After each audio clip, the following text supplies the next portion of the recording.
last night at the CNN town hall.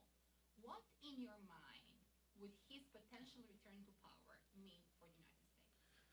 Well, it would be a very dangerous, devastating, and destructive thing if Donald Trump got anywhere close to 1600 Pennsylvania Avenue and Exhibit A for the trauma that the American people will experience if that were to happen were his own words and performance at that so-called town hall meeting.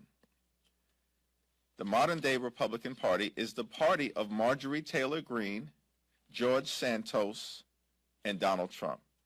That's the reality, folks. You can't make this stuff up. That's the reality.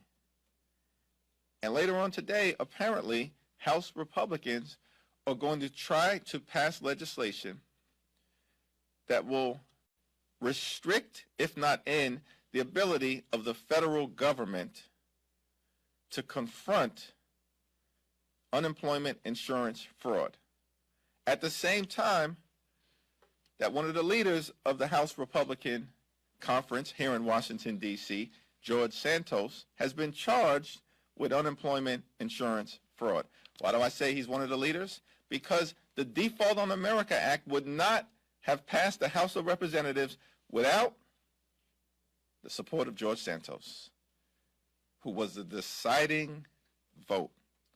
And perhaps that explains why my Republican colleagues have failed to take any action to remove someone who is clearly unfit to serve in the People's House.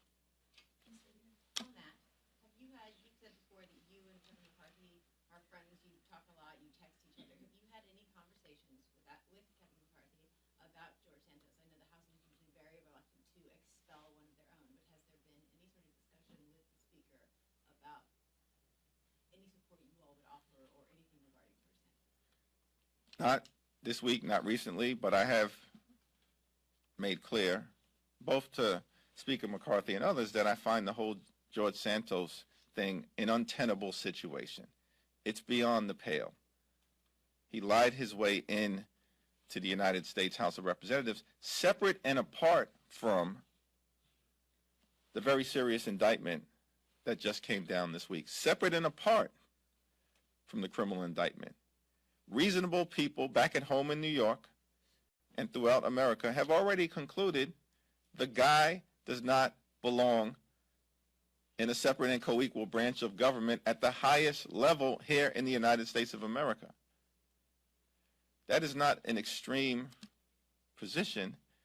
That should be a mainstream position on the other side of the aisle, but apparently it is not. We'll go here and then come back up. Yeah. So the